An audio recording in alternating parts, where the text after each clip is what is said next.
Tehran سے Ramsar کا سفر ہم نے راستے میں رکتے، باغوں کی سیر کرتے اور پہاڑ کی انتہائی بلندی پر بنی ایک لمبی سرنگ، جہاں پر فی الحقیقت سردی کی وجہ سے ہمارے دانت بجنے لگے تھے، ان سب کو عبور کر کے پھر ڈھلوانی پیچ و خم کھاتی سڑک پر سے ہوتے شام 7 بجے کے قریب طے کیا۔ رامسر کیسپین سی کے کنارے آباد ہے۔ شہر کے مضافات میں ہی خلیل نے بائیں جانب ایک چھوٹی سڑک پر اپنی گاڑی موڑی اور ایک بڑے بنگلے کے سامنے گاڑی روک کر ہمیں بتایا کہ یہ اسد اللہ اکبر کا گھر ہے۔ بیل بجانے پر ایک ملازم باہر آیا۔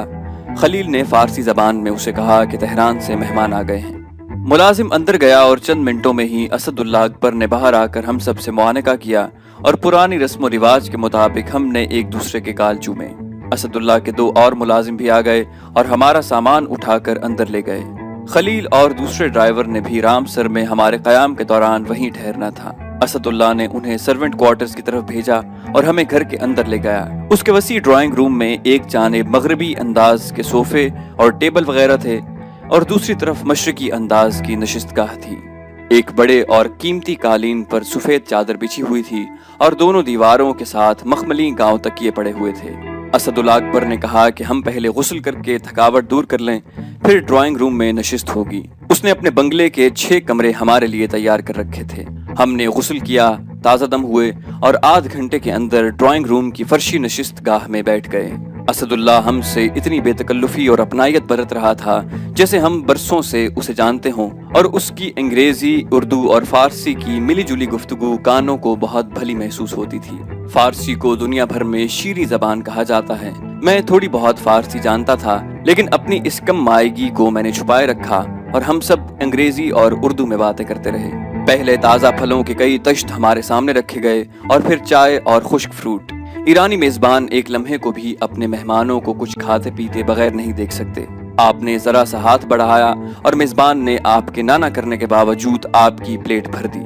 ہماری یہ نشست رات کے کھانے کے بعد تک جاری رہی۔ سارے دن کے سفر کی تھکاوٹ سے جب ہماری آنکھیں بند ہونے لگیں تو اسد اللہ نے ہمیں شب بخیر کہا اور ہم اپنے کمروں میں لمبی تان کر جو سوئے تو دوسرے روز دن چڑھے آنکھ کھلی۔ میں نہا دھو کر تیار ہو کر ڈرائنگ روم میں آ گیا۔ تھوڑی دیر میں ہی سارے ساتھی وہاں پہنچ گئے۔ ڈرائنگ روم کے بغل میں ڈائننگ روم تھا۔ کہا کہ میں اسد اللہ سے یہاں کے حالات معلوم کرنا چاہتا ہوں۔ سارے ساتھی اپنے کمروں میں چلے گئے تو میں نے اسد اللہ کو مسز زاہدی کا خط دیا۔ اسد اللہ نے خط پڑھ کر کہا کہ مسز زاہدی سے آج صبح ہی اس کی ٹیلی فون پر بات ہوئی ہے، فرمائیے میں آپ کی کیا خدمت کر سکتا ہوں۔ میں اسے اپنے یہاں کے مشن کے متعلق کچھ بتانے سے کترا رہا تھا اور چاہتا تھا کہ بات کا آغاز وہ کرے۔ میں نے گفتگو کا آغاز کرتے ہوئے کہا کہ یہاں کے حالات کیسے ہیں۔ مجھے جو کچھ بتایا گیا ہے اس کے مطابق رامسر میں بدیسی لوگ پاکستان اور ایران کے تعلقات خراب کرنے میں مصروف ہیں اور وہ ایران کے متعلق بھی دوستانہ خیالات نہیں رکھتے۔ اسد اللہ نے جو میری نہایت محتاط انداز میں گفتگو کے آغاز کو سن رہا تھا مسکراتے ہوئے بولا کہ آقا، اگر آپ مجھے کچھ بتانا مناسب نہیں سمجھتے تو میں ہی کھل کر بات کروں گا۔ یہاں پر امریکہ نے روس کی پروازوں کو مانیٹر کرنے کے لیے سمندری جہازوں کی شکل کا ایک اڈا بنایا ہوا ہے۔ ظاہری طور پر یہ اڈا کیسپین سی میں اس مخصوص مچھلی کے غول کو تلاش کرنے کے لیے بنایا گیا ہے جس کے انڈے کھانے کے ضمن میں دنیا بھر میں سب سے قیمتی ہیں۔ ایرانی حصے کے کیسپین سی میں اس نسل کی جو مچھلی پائی جاتی ہے اس کے انڈے $10,000 فی کلو کے حساب سے بکتے ہیں، اور دنیا بھر کے امراء و رؤساء اپنی سال بھر کی ضرورت کے انڈوں کی قیمت ایڈوانس ہی جمع کروا دیتے ہیں۔ ظاہری طور پر ان مچھلیوں کی تلاش کے پردے میں اس اڈے پر جو آلات نصب ہیں وہ روس کے اندر خاص گہرائی میں روسی ایئر فورس کے جہازوں کے علاوہ ان کے میزائل سسٹم کو بھی مانیٹر کرتے ہیں۔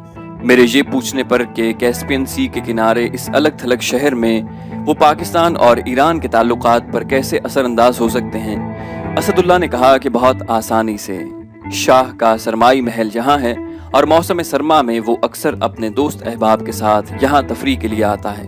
ان کے مہمانوں میں کئی مملکتوں کے سربراہ اور سیاستدانوں کے علاوہ دنیا بھر کے امیر ترین کاروباری اداروں کے مالک بھی شامل ہیں۔ یہاں تہران کے شاہی محل کے پروٹوکول سے ہٹ کر شاہ آزادی سے اپنے دوستوں کی مہمان نوازی کرتا ہے۔ ساحل کے ایک مخصوص حصے پر شاہ اور اس کے مہمان بے تکلفی کے ماحول میں نہاتے اور آفتابی غسل کرتے ہیں۔ ہماری معلومات کے مطابق اس اڈے پر کام کرنے والے امریکیوں میں موساد کے 2 ایجنٹ بھی ہیں جنہیں یہ کام سونپا گیا ہے کہ وہ ساحل سمندر پر شاہ اور اس کے مہمانوں کی موجودگی کے وقت غوطہ خوری کے لباس میں سمندر سے ساحل پر آئیں اور شاہ یا کم از کم اس کے چند دوستوں کو ہلاک کر کے پھر سمندر کے اندر چلے جائیں۔ جب شاہ یہاں آتا ہے تو ساحل پر اس کے لیے مخصوص جگہ کے دونوں اطراف اور پیچھے پولیس اور فوج کے جوانوں کا کڑا پہرا ہوتا ہے، لہٰذا صرف سمندر کی جانب سے ہی وہاں تک پہنچا جا سکتا ہے۔ سمندر میں بھی ایک گن بوٹ خاصے فاصلے پر سمندر کی جانب سے آنے والوں کو روکنے کے لیے موجود رہتی ہے۔ میں نے کہا لیکن اس سے راستے میں پاکستان کے تعلقات خراب ہونے کی بات کہیں فٹ نہیں ہوتی۔ میرے ٹوکنے پر اسد اللہ بولا کہ میں اسی طرف آ رہا ہوں۔ دراصل ہم ایرانیوں کی ایک عادت ہے کہ جب تک کسی بات کی ایک ایک تفصیل بیان نہ کر دیں ہمیں تسلی نہیں ہوتی۔ پاکستان کے سابق وزیر اعظم ذوالفقار علی بھٹو نے، جو شاہ رضا کے دوست بھی تھے، شاہ کی ذاتی حفاظت کے لیے 6 فوجی محافظ بھیجے تھے۔ ہمارے ملک کے اندرونی خلفشار کی وجہ سے شاہ اپنوں سے زیادہ پاکستانیوں پر اعتبار کرتے ہیں۔ وہ 6 محافظ ہمیشہ شاہ کے قریب اور ارد گرد رہتے ہیں۔ یہاں ساحل سمندر پر شاہ کی آمد کے وقت بھی صرف وہ پاکستانی محافظ ہی شاہ کے قریب ہوتے ہیں، جبکہ ایرانی فوجی اور کمانڈو شاہ سے خاصے دور اپنی ڈیوٹی دیتے ہیں۔ ان اسرائیلی ایجنٹوں کا پلان یہ ہے کہ شاہ کی یہاں آمد کے ساتھ ہی 2 پاکستانی محافظوں کو اغوا کر لیا جائے اور انہیں ہلاک کر کے غوطہ خوری کے لباس پہنا دیے جائیں۔ اسرائیلی جاسوس اسی قسم کے غوطہ خوری کے لباس میں شاہ اور اس کے دوستوں پر حملہ آور ہوں اور کامیاب آپریشن کے بعد سمندر میں کود جائیں۔ شاہ کے محافظ یقیناً ان پر گولیاں چلائیں گے جو ہلاک شدہ پاکستانی محافظوں کو لگیں گی اور ان کی لاشیں پانی کی سطح پر آ جائیں گی اور اسرائیلی جاسوس پانی کے اندر ہی اندر اپنے محفوظ ٹھکانے پر پہنچ جائیں گے۔ اس طرح ایران اور پاکستان کی حکومتوں کے درمیان جو تھوڑا بہت رشتہ باقی ہے وہ بھی ختم ہو جائے گا۔ اسد اللہ خاموش ہوا تو میں نے پوچھا کہ وہ کس حد تک اس سازش کو ناکام بنانے میں ہمارے ساتھ جا سکتا ہے۔ اسد اللہ نے جواب دیا کہ وہ ہر ممکن حد تک ہماری مدد کرے گا۔ میرے یہ پوچھنے پر کہ اس سازش کے متعلق اس نے حکومت کو اطلاع کیوں نہیں دی، اسے تو مالا مال کر دیا جاتا۔ اسد اللہ ہنس کر بولا کہ آپ مالا مال کی بات کر رہے ہیں، یہاں امریکی اور یہودی لابی اس قدر مضبوط ہے کہ اول تو کسی نے ہماری بات پر یقین نہیں کرنا تھا، اور اگر حکومتی افسر ہماری اطلاع سے شاہ کو آگاہ کرنا چاہتا تو اس کے گرد کھنچے یہودی اور امریکی حصار کو پار کرنا اس کے لیے ناممکن ہوتا۔ الٹا اس افسر کے خلاف کارروائی کی جاتی اور اسے اس سازش کا کردار بنا کر یا تو گولی مار دی جاتی اور یا زندگی بھر وہ زیر زمین قید خانے میں گزارتا۔ اس لیے میں نے آپ کو ہر ممکن مدد کا کہا ہے، وہ صرف اخلاقی مدد ہوگی۔ ہم نے اس سازش کی اطلاع پاکستانی سفارت خانے کو دی تھی۔ مسز زاہدی کا شوہر بھی پاکستان میں ایران کا ملٹری اٹیچی رہ چکا ہے، اسے بھی یہودی لابی نے تہران میں قتل کروا دیا کیونکہ اس نے پاکستان کے مفاد میں بہت زیادہ کام کیا تھا، اور سن 65 میں اسی کی کوششوں سے پاکستانی ایئر فورس کے جہازوں کو ایران میں لینڈ کرنے اور پیٹرول لے جانے کی اجازت دی گئی۔ اسی جرم کی پاداش میں اسے قتل کروا دیا گیا۔ یہاں بھی میرے ہم خیال بہت سے ایرانی ہیں، لیکن خوف کی وجہ سے وہ کسی قسم کی عملی کارروائی میں حصہ نہیں لیں گے۔ اگر آپ اس مشن کو مکمل کر سکے تو پاکستان کے حامی ایرانیوں کے حوصلے بھی بلند ہوں گے اور وہ بھی اپنے چاروں طرف پھیلے ہوئے سال کو توڑنے کی کوشش کریں گے۔ میں نے اسد اللہ کو کہا کہ آپ ہماری صرف یہ مدد کریں کہ ان یہودیوں کی ہمیں شناخت کروا دیں اور اس اڈے تک اور ان کی رہائش گاہ تک ہماری رہنمائی کریں جہاں سے یہودی اور امریکی اپنی کارروائیاں کرتے ہیں۔ اسد اللہ نے کہا کہ اڈے تک تو میں آپ کو پہنچا سکتا ہوں، جہاں تک ان یہودیوں کی شناخت کا تعلق ہے تو اس کے لیے میں اس ایرانی کو بلواتا ہوں جو ان یہودیوں کے لیے بازار سے گوشت خریدتا ہے۔ امریکی تو بند ڈبوں کی خوراک کھاتے ہیں جو امریکہ سے ان کے لیے بھیجے جاتے ہیں۔ یہ یہودی چونکہ حلال گوشت کھاتے ہیں لہٰذا ان کے لیے بازار سے خریداری کی جاتی ہے۔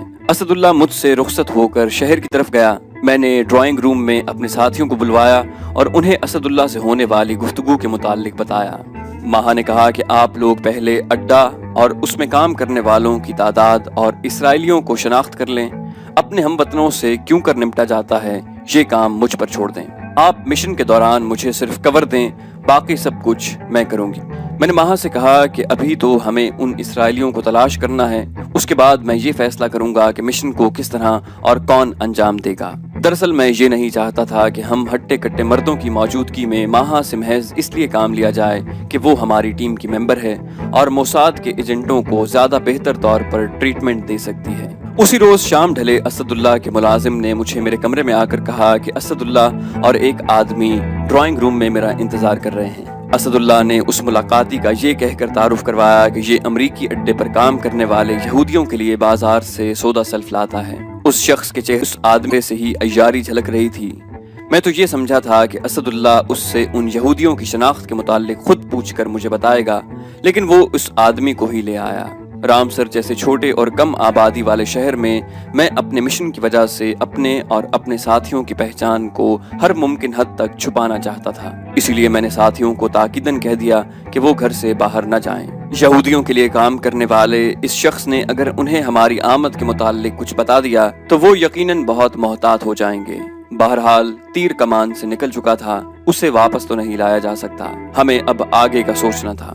وہ شخص اچھی خاصی انگریزی بول سکتا تھا۔ میرے پوچھنے پر اس نے بتایا کہ دونوں یہودی 35 اور 40 کی عمر کے ہوں گے، ان دونوں کے رنگ صاف گٹھے ہوئے، دونوں کے قد 5 فٹ 9 انچ کے قریب ہوں گے۔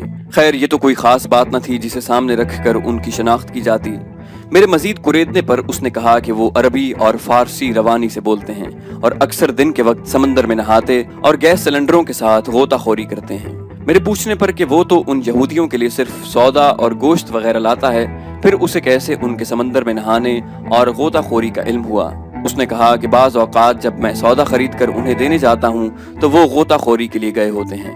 ایسی صورت میں مجھے ان کی واپسی کا انتظار کرنا پڑتا ہے اور بعض اوقات ان دونوں میں سے کوئی غوطہ خوری کے لباس میں ہی مجھ سے سودا وغیرہ لے جاتا ہے۔ میرے پوچھنے پر اس نے بتایا کہ وہ اس کے سوا اور کوئی کام نہیں کرتا، کیونکہ وہ اس کام کا اتنا معاوضہ اور انعام وغیرہ دیتے ہیں کہ اسے کوئی اور کام کرنے کی ضرورت نہیں، اور آج کا سودا ہمیشہ کی طرح وہ صبح 10 بجے انہیں دے آیا ہے۔ میں نے اسداللہ کو کہا کہ مجھے مزید کچھ پوچھنے کی ضرورت نہیں، یہ اب صرف ایک کام اور کر دے کہ ہمیں امریکیوں کا اڈا دکھا دے جس میں امریکی اور یہ یہودی کام کرتے ہیں اور اسی کے ایک حصے میں ان کی رہائش ہے۔ میں نے $200 اس شخص کو دیتے ہوئے کہا کہ 15 منٹ انتظار کرے اور مجھے وہ اڈا دکھا دے۔ میں نے اسداللہ کے ملازم کو کہا کہ خلیل کو کہے کہ 10 منٹ میں گاڑی کمپاؤنڈ سے نکال کر باہر کھڑی کرے، اور خود جا کر عمران اور قیصر کو کہا کہ فوری تیار ہو کر اور اسلحہ لے کر ڈرائنگ روم میں آ جائیں۔ ہمیں روانہ ہوتے ہوئے 20 منٹ لگ گئے اور شام کا اندھیرا پھیلنے لگا۔ جب ہم گھر سے روانہ ہوئے تو فرنٹ سیٹ پر خلیل کے ہمراہ میں بیٹھا اور پچھلی نشست پر درمیان میں وہ شخص اور اس کے دائیں بائیں عمران اور قیصر بیٹھ گئے۔ اس شخص نے خلیل کو سمندر کے کنارے شہر کے بائیں جانب والی سڑک پر چلنے کا کہا۔ شہر سے تقریباً 5 میل دور امریکیوں کا اڈا تھا جس کا تقریباً نصف خشکی پر اور نصف سمندر میں تھا، اور یہ دور سے ایک بڑے آئل ٹینکر کی طرح دکھائی دیتا تھا۔ ہم اس سڑک پر اڈے کے سامنے سے گزرے اور تقریباً 2 کلومیٹر آگے جا کر گاڑی موڑی۔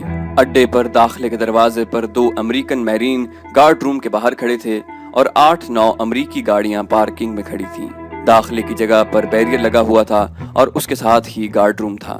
میں نے اس شخص سے جس کا نام نوری تھا پوچھا کہ کیا وہ بتا سکتا ہے کہ اڈے میں کتنے لوگ ہوں گے، تو اس نے کہا کہ وہ صحیح تو نہیں جانتا، لیکن اس کے خیال میں پہرے داروں کو ملا کر کل 20-22 افراد وہاں رہتے ہوں گے، اور اس وقت اڈے کے کچھ امریکی سیر و تفریح کے لیے باہر گئے ہوں گے، اسی لیے اس وقت پارکنگ میں گاڑیاں کم ہیں۔ میں نے خلیل کو گاڑی واپس گھمانے کو کہا۔ اس بار اڈے کے سامنے سے گزرتے ہوئے میں نے دیکھا کہ خشکی پر بنے حصے میں کھڑکیوں سے اندر کی روشنی دکھائی دے رہی تھی، جبکہ سمندری حصے میں صرف 2 یا 3 کمروں میں لائٹ جل رہی تھی۔ اس کا مطلب یہ تھا کہ اس اڈے کے آلات اور آپریشن روم سمندر والے حصے میں تھے اور خشکی پر رہائشی کمرے اور سٹور وغیرہ تھے۔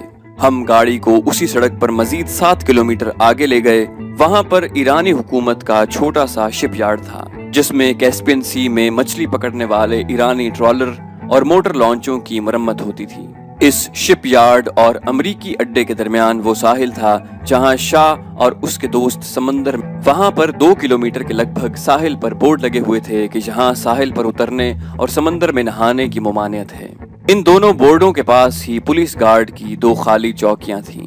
میں نے خلیل کو کہا کہ گاڑی کو روک لے۔ گاڑی روک کر ہم سب گاڑی سے باہر آ گئے۔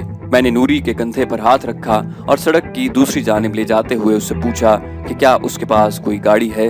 نوری نے جواب میں نہیں کہا تو میں نے اس سے سوال کیا۔ میں نے کہا کہ سائیکل تو تمہارے پاس ہے نہیں، یہ مجھے اسداللہ نے بتایا ہے، اس لیے تم یقیناً پیدل ہی یہاں سے آتے جاتے ہوگے۔ اس نے کہا کہ جی ہاں، اسی لیے تو مجھے زیادہ معاوضہ دیتے ہیں۔ میں نے کہا لیکن مجھے تو یہ معلوم ہوا ہے کہ تمہیں اڈے کی مارکیٹ میں لے جانے والی گاڑی تمہارے گھر سے تمہیں اٹھاتی ہے اور سودا خریدنے اور اڈے پر پہنچانے کے بعد واپس گھر چھوڑ جاتی ہے۔ یہ سن کر نوری گھبرا گیا اور کہنے لگا کہ جیسے بھی ہوتا ہے میری ڈیوٹی صرف ان کے لیے سودا لانے کی ہوتی ہے۔ میں نے کہا کہ نوری گھبراؤ نہیں، صرف میرے سوالوں کے جواب دو۔ تم ان یہودیوں کے متعلق اور کیا کچھ جانتے ہو اور کتنے عرصے سے ان کے لیے کام کر رہے ہو؟ میں نے نوری کو دبی ہوئی وارننگ دی۔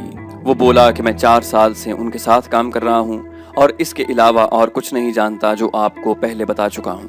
نوری نے خوفزدہ لہجے میں جواب دیا۔ میں نے کہا کہ نہیں نوری، تم نے ہم سے کئی اہم باتیں چھپائی ہیں۔ تم نے یہ نہیں بتایا کہ ان یہودیوں نے تمہیں انعام میں ایک گاڑی بھی دی ہے، اور تم نے یہ بھی نہیں بتایا کہ تمہارے بش کوٹ کی جیب میں ایک چھوٹا سا ٹیپ ریکارڈر ہماری تمام گفتگو ریکارڈ کر رہا ہے، اور میری اور میرے ساتھیوں کی ایکس رے کرنے والی نگاہوں نے جان لیا تھا کہ اس نے اپنے جسم کے ساتھ ایک پسٹل باندھ رکھا ہے، اور بش کوٹ کی بیرونی جیب میں ایک ٹیپ ریکارڈر ہے جسے چلانے اور بند کرنے کے لیے نوری نے اپنی جیب میں کئی بار ہاتھ ڈالا اور کچھ ڈالے اور نکالے بغیر ہی جیب سے باہر نکال لیا۔ یہ سن کر نوری کی سٹی گم ہو گئی۔ اس سے پہلے کہ وہ پسٹل نکالتا یا وہاں سے بھاگ کھڑا ہوتا، میں نے اپنا بازو جسے میں نے اس کے کندھے پر رکھا ہوا تھا اس کی گردن کے گرد گھما کر اسے دبوچ لیا۔ عمران اور قیصر نے فوری طور پر اس کے بازو پکڑ لیے۔ میرے بتانے کے عین مطابق اس کے بش کوٹ کی جیب سے چھوٹا ٹیپ ریکارڈر اور بش کوٹ کے نیچے سے پسٹل نکلا۔ اندھیرا خاصا پھیل چکا تھا، اس لیے نوری کے چہرے کے تاثرات تو ہم نہ دیکھ سکے، لیکن اس کی التجائی آواز میں اسے معاف کرنے اور کوئی سزا نہ دینے سے صاف محسوس ہوتا تھا کہ اس کے چہرے پر یقیناً دہشت اور خوف کے سائے منڈلا رہے ہوں گے۔ اس کی تلاشی لینے اور اس کی جیب سے گاڑی کی چابی اور ایک شناختی کارڈ اور بٹوا وغیرہ ملے۔ کارڈ امریکی اڈے کا تھا جس پر اس کا عہدہ گارڈ کا درج تھا۔ عمران اور قیصر نے اسے وہیں تھامے رکھا اور میں نے گاڑی کی روشنی میں کارڈ پر درج عبارت پڑھی اور بٹوے کے خانے ٹٹولے۔ مقامی کرنسی کے علاوہ اس میں ایک کاغذ پر میرے اور میرے ساتھیوں کی تعداد، حلیے اور جینی کا نام لکھا ہوا تھا۔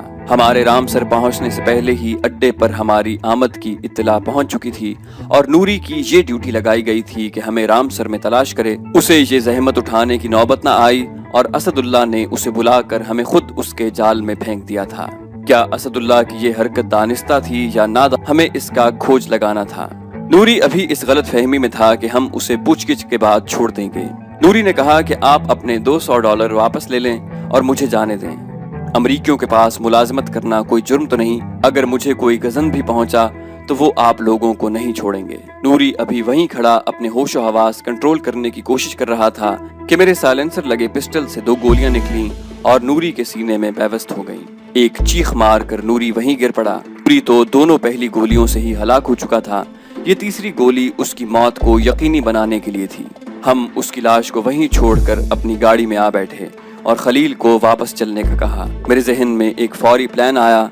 اگر ہم نوری کی گاڑی لے کر آج رات ہی اڈے پر دھاوا بول دیں تو اس کی گاڑی کی وجہ سے ہم بآسانی پارکنگ تک پہنچ سکتے تھے۔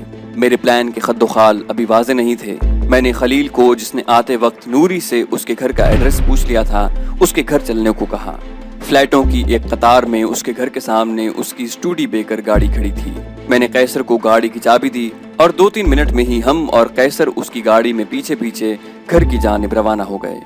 گھر پہنچتے کے ساتھ ہی میں نے عمران، مزمل اور قیصر کو کہا کہ وہ اٹیک کے لیے تیار ہو جائیں، اس لیے کہ نوری کی گاڑی لے کر اڈے میں داخل ہونے کا جو موقع آج ہمیں ملا ہے وہ ہمیں پھر کبھی نہیں مل سکے گا۔ ہم نے اپنے اسلحے کے ساتھ فالتو گولیوں کے علاوہ دستی بم بھی لے لیے اور اسد اللہ سے ملے بغیر جلد تیار ہو کر نوری اور خلیل کی گاڑیوں میں اڈے کی طرف روانہ ہو گئے۔ اس حملے کی مکمل پلاننگ میں نہیں کر سکا تھا، محض اس کے خد و خال میرے ذہن میں تھے۔ ساتھیوں کو اس کے سوا کچھ علم نہ تھا کہ ہم اڈے پر حملہ کرنے جا رہے ہیں۔ میں نوری کی گاڑی ڈرائیو کر رہا تھا اور میرے ساتھ عمران اور مزمل تھے۔ سائلنسر والا پسٹل صرف میرے اور مزمل کے پاس تھا۔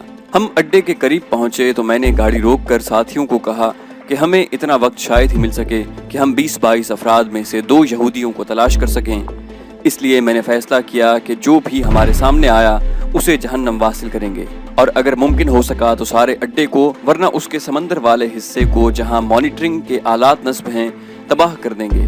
ہم سے چاہے ایک شخص مرے یا سارے مارے جائیں، کوئی فرق نہیں پڑتا، اس لیے اپنی زندگیاں بچانے اور اڈے والوں کو مقابلے کی مہلت دینے سے ہم بہت نقصان میں رہیں گے۔ جو بھی سامنے آئے اسے ختم کرتے جائیں اور اس مشن کو کم سے کم وقت میں ختم ہونا چاہیے۔ یہ ہدایات دے کر میں نے قیصر کو خلیل کی گاڑی میں جانے کا کہا اور خود اکیلا نوری کی گاڑی میں اڈے کی طرف روانہ ہو گیا۔ باقی ساتھی خلیل کی گاڑی میں مجھ سے 20 میٹر کے فاصلے پر آ رہے تھے۔ اڈے کے گارڈ روم کے سامنے پہنچ کر میں نے گاڑی روک دی۔ خلیل کی گاڑی مجھ سے تھوڑے فاصلے پر لائٹیں بجھا کر کھڑی تھی۔ گارڈ نے ٹارچ کے ساتھ نوری کی گاڑی کا نمبر دیکھا اور نوری کو پہچاننے کے لیے اسٹیئرنگ والے دروازے کے قریب آیا۔ بیک وقت دو باتیں ہوئیں۔ گارڈ نے ٹارچ کی روشنی میرے چہرے پر پھینکی اور میرے سائلنسر والے پسٹل نے شعلہ اگلا۔ گولی گارڈ کے ماتھے پر لگی اور وہ وہیں ڈھیر ہو گیا۔ میں نے گاڑی آگے بڑھائی اور پارکنگ میں لے جا کر کھڑی کر دی۔ اتنی دیر میں میرے ساتھیوں نے گارڈ کی لاش کو اٹھا کر چھوٹے سے گارڈ روم میں رکھا اور خلیل نے اس دوران اپنی گاڑی بھی پارکنگ میں لگا دی۔ خلیل گاڑی میں بیٹھا رہا اور میرے تینوں ساتھی میرے ہمراہ اڈے کی عمارت کے مین دروازے میں داخل ہوئے۔ ایک کشادہ لابی کے دونوں اطراف کمرے بنے ہوئے تھے جن میں سے کچھ کے دروازے کھلے ہوئے تھے۔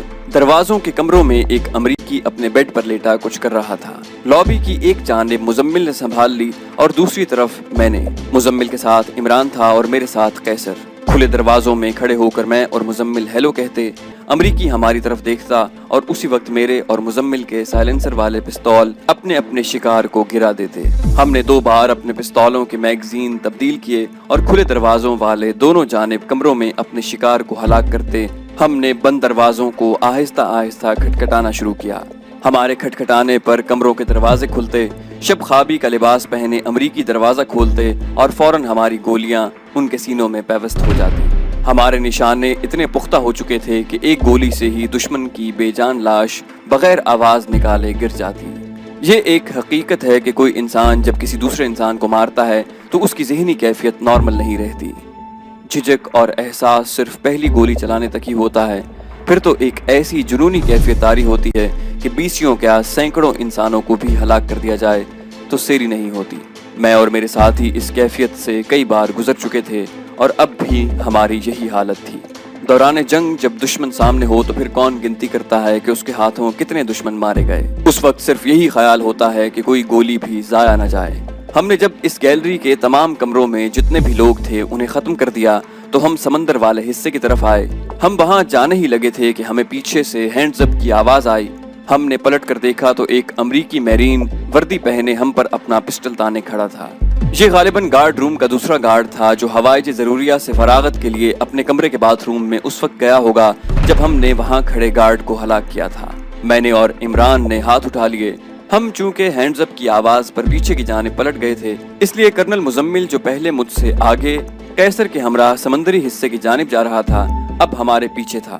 گارڈ ہم 4 اجنبیوں کو عمارت کے اندر دیکھ کر اس قدر ہراساں ہو چکا تھا کہ اس نے جس ہاتھ سے پسٹل تھام رکھا تھا وہ کانپ رہا تھا۔ میں نے اپنے سامنے کھڑے گارڈ سے اوپر دیکھتے ہوئے اونچی آواز میں کہا کہ بشیر بیویر۔ گارڈ نے فوراً ہی اپنی گردن پیچھے گھما کر دیکھا۔ اس سے یہ عمل قدرتی طور پر اور بے ساختگی سے ہوا۔ اس کے گردن گھمانے کی دیر تھی کہ مزمل اور میرے پستولوں سے بیک وقت گولیاں نکلیں اور ہم دونوں نے اس وقت تک ٹریگرز دبائے رکھے جب تک کہ دونوں کے میگزین خالی نہیں ہو گئے۔ غالباً 8 یا 9 بے آواز گولیاں اس گارڈ کو لگیں۔ اپنا پسٹل چلانے کی آرزو دل میں ہی لیے وہ لہراتا ہوا فرش پر ڈھیر ہو گیا۔ میں نے اور مزمل نے نئے میگزین اپنے پستولوں میں ڈالے۔ عمران اور قیصر نے بھی اپنے ریوالور لوڈ کیے اور ہم ایک بڑا دروازہ جو اس اڈے کے آپریشنل اور رہائشی حصوں کو جدا کرتا تھا کھول کر آپریشنل حصے میں داخل ہوئے۔ رہائشی حصے کی طرح وہاں بھی دیواروں پر آگ بجھانے والے آلات لگے تھے۔ ہم دبے پاؤں ایک کمرے کے سامنے پہنچے جس کے دروازے کھلے ہوئے تھے۔ اس کمرے میں سامنے اور سائیڈوں کی 2 دیواروں کے ساتھ ایسے برقی آلات لگے ہوئے تھے جیسے بہت بڑے ٹرانسمیٹر ہوں۔ ایک جانب سپول والے 2 دیوار گیر ٹیپ ریکارڈر تھے۔ یہ تمام آلات ہمارے لیے انجانے تھے۔ ایک آلے پر جس پر کنٹرول کے لیے 20 سوئچ تھے، سرخ سبز اور سفید چھوٹی لائٹیں مسلسل جل بجھ رہی تھی۔ ایک سفید فام کرسی سے ٹیک لگائے ان آلات کی طرف منہ کیے کوئی انگریزی دھن گنگنا رہا تھا۔ وہ خود میں اتنا محو تھا کہ میں نے جب اس کے قریب جا کر اپنے پسٹل کی نال اس کی گردن پر رکھی تو اس کے وہم و گمان میں بھی نہیں تھا کہ کئی باہر والے اندر آ چکے ہیں۔ اس نے مجھے اپنا کوئی ساتھی سمجھتے ہوئے ہاتھ اوپر اٹھائے اور بولا کہ Mike please don't do practical jokes. میں نے کہا کہ it's not a joke, it's real. میری آواز سنتے ہی اس نے کرسی سے اٹھنے کی کوشش کی اور میں ذرا ہٹ کر کھڑا ہو گیا۔ میرے ہینڈز اپ کہتے ہی اس نے ہاتھ اوپر اٹھا دیے۔ میں نے پوچھا کہ دونوں یہودی کہاں ہیں؟ وہ ہکلاتا ہوا بولا کہ ساتھ والے کمرے میں۔ مزمل نے آنکھوں ہی آنکھوں میں مجھے کہا کہ سارے بلا وجہ مارے گئے۔ میں دشمن سے ہمدردی کا احساس اس کے دل سے ختم کرنا چاہتا تھا اس لیے سامنے سے ہٹ گیا اور مزمل کو کہا کہ مزمل یور پرے۔ میری بات سنتے ہی مزمل کے چہرے سے ہمدردی کا تاثر ختم ہو گیا اور اس نے تابڑ توڑ اپنے پستول سے 3 گولیاں اس امریکی کے سینے میں اتار دیں۔ وہ بھی وہیں ٹھنڈا ہو گیا۔ اب ہم اگلے کمرے میں گئے۔ اس امریکی نے غلط نہیں کہا تھا۔ دونوں یہودی اپنی مخصوص مذہبی ٹوپیاں پہنے اس کمرے میں بڑے ٹرانسمیشن سیٹ کے سامنے بیٹھے کوئی پیغام بھیج رہے تھے۔ یہ پیغام ٹیلی کوڈ میں بھیجا جا رہا تھا۔ ہمیں دیکھنے کے ساتھ ہی انہیں احساس ہو گیا کہ ہم وہی ہیں جن کی تلاش کا کام انہوں نے نوری کو سونپا تھا، اور ہم ان تک اس اڈے کی تمام رکاوٹیں پھلانگ کر پہنچے ہیں۔ ہمارے پاس بھی ان سے پوچھ گچھ کرنے کا وقت نہیں تھا۔ جو امریکن اڈے سے باہر گئے ہوئے تھے وہ کسی وقت بھی واپس آ سکتے تھے۔ میں نے مزمل کے اشارے سے اسے اپنے قریب بلایا۔ دونوں یہودی جاسوس ہم دونوں کے بالکل سامنے بیٹھے تھے۔ میں نے مزمل کو کہا جوائنٹ وینچر۔ اس سے پہلے کہ یہ یہودی زندگی کی بھیک مانگتے یا آہو بکا کرتے، ہمارے پستولوں سے نکلی ہوئی 4 خاموش گولیاں ان کے جسموں میں داخل ہوئیں۔ وہ دونوں اپنی کرسیوں سے آدھے آدھے اٹھے اور پھر یوں گرے کہ چند سیکنڈ تک ان کے جسم کانپتے اور وہ ختم ہو گئے۔ میں نے ان کے بھیجے جانے والے پیغام کے کاغذ اور کوڈ بک اٹھائی اور کمرے سے باہر نکلنے سے پہلے ان کے ٹرانسمیشن سیٹ پر میگزین کی باقی گولیاں چلا کر اسے ناکارہ کر دیا۔ آگے کے 2 کمروں میں غوطہ خوری کا مکمل سامان، گیس سلنڈر اور پانی کے اندر سے چلنے والی 2 بندوقیں پڑی ہوئی تھیں جن سے گولیوں کے بجائے بارودی تیر چلتے ہیں۔ اس کے علاوہ ان کمروں میں چھوٹے وائرلیس سیٹ اور کئی درجن رائفلیں اور ریوالور پڑے تھے۔ اب قیصر نے اپنا کام دکھانا شروع کیا۔ اس نے اسلحے کے بالکل قریب ایک دستی بم رکھ کر اس کی پن کے ساتھ ایک مضبوط دھاگا باندھ کر اسے کھلے دروازے کے ساتھ باندھ دیا۔ ویسے ہی 2 اور دستی بم یہودیوں کے ٹرانسمیٹر اور امریکیوں کے بڑے برقی آلات اور ٹرانسمیٹر کے ساتھ رکھ کر کھلے دروازوں سے باندھ دیے۔ اس طرح لابی کے درمیان کے 2 کمروں اور ایک داخلے کے ساتھ والے کمرے میں 3 دستی بم فٹ کر دیے گئے۔ قیصر نے ہمیں کہا کہ آپ خلیل والی گاڑی لے کر سڑک پر چلے جائیں۔ مزمل اور عمران خلیل کے ساتھ گاڑی لے کر سڑک پر چلے گئے اور میں لابی میں کھڑا رہا۔ قیصر نے پہلے باندھے گئے 3 بموں والے کمروں کے دروازے بجلی کی تیزی سے بند کیے اور بھاگتے ہوئے لابی میں آ کر 3 رہائشی کمروں میں جن میں بم فٹ کیے گئے تھے ان میں سے پہلے کا دروازہ بند کر ہی رہا تھا کہ پہلے بم کا دھماکہ ہوا۔ پھر یک کے بعد دیگرے 3 بم پھٹے۔ اتنی دیر میں ہم 3 رہائشی کمروں کے دروازے بند کر کے بھاگتے ہوئے سڑک کی جانب دوڑے۔ داخلے کے گیٹ پر ایک گاڑی دیوار سے ٹکرا کر کھڑی ہوئی تھی اور مزمل اپنی گاڑی میں باہر کھڑا تھا۔ اب تک 6 کے 6 بم پھٹ چکے تھے اور اسلحے والے کمرے کے دستی بم سے وہاں پڑی گولیوں نے بھی آگ پکڑ لی تھی۔ مزمل نے بتایا کہ ایک امریکی اپنی گاڑی سے باہر آیا تھا۔ وہ گارڈ کی لاش کے پاس جو گارڈ روم سے صاف دکھائی دے رہی تھی اس کے پاس رکا۔ اس سے پہلے کہ وہ صورتحال کو سمجھ سکتا، مزمل نے اپنے پسٹل سے اسے گولی مار دی۔ چونکہ گاڑی ابھی گیئر میں تھی اس لیے دیوار سے جا ٹکرائی۔ قیصر نے آج کے مشن کو آخری ٹچ دیتے ہوئے ایک دستی بم اس گاڑی کے اندر پھینکا اور ہم خلیل کی گاڑی میں تیزی سے گھر کی طرف روانہ ہو گئے۔ خلیل نے یہ ساری کارروائی اپنی آنکھوں سے دیکھی تھی۔ گاڑی چلاتے ہوئے وہ بولا، خوب کام کریدن، یعنی آپ نے بہت اچھا کام کیا ہے۔ جب ہم امریکی اڈے سے واپس لوٹ رہے تھے تو ہمارے دستی بموں کے دھماکوں کے علاوہ اڈے کے اسلحہ خانے میں بھی ایمونیشن نے آگ پکڑ لی تھی جن کے چھوٹے چھوٹے دھماکے ہمیں سنائی دیے۔ پھر ایک بڑا دھماکہ ہوا۔ یہ دھماکہ یقیناً یا تو اسلحہ خانے میں پڑے ایمونیشن کی آگ پکڑنے سے ہوا تھا جسے ہم جلدی میں دیکھ نہ سکے تھے، یا پھر اڈے میں پیٹرول کے ذخیرے میں آگ لگنے سے دھماکہ ہوا تھا۔ ہم اس وقت اس اڈے سے تقریباً 1 کلومیٹر کے فاصلے پر تھے جب ہم نے بڑے دھماکے کی آواز سنی۔ پورا اڈا آگ کے بلند شعلوں میں لپٹا ہوا تھا۔ آگ کے شعلے اتنے زیادہ اور بلند تھے کہ جن سے اڈے کی ہر شے یقیناً راکھ بن گئی ہوگی۔ خلیل کو صورتحال کی سنگینی کا علم تھا، اس لیے اس نے گاڑی کی رفتار بڑھا دی۔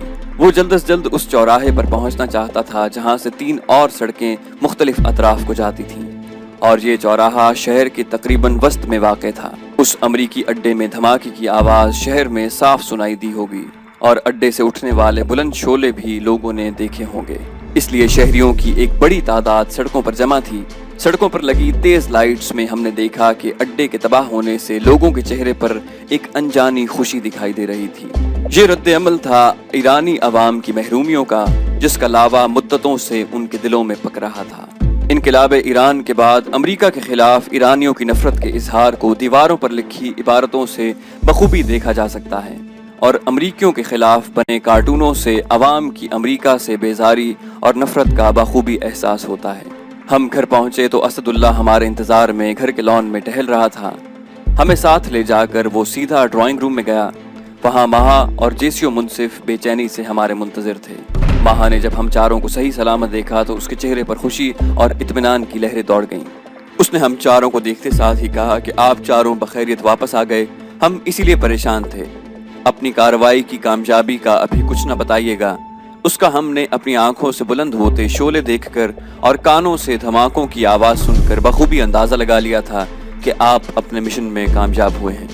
جیسی و منصف نے بھی بغیر کچھ پوچھے ہمیں کامیابی کی مبارکباد دی۔ اسداللہ بڑی بےتابی سے میرے ساتھیوں کے خاموش ہونے کا انتظار کر رہا تھا۔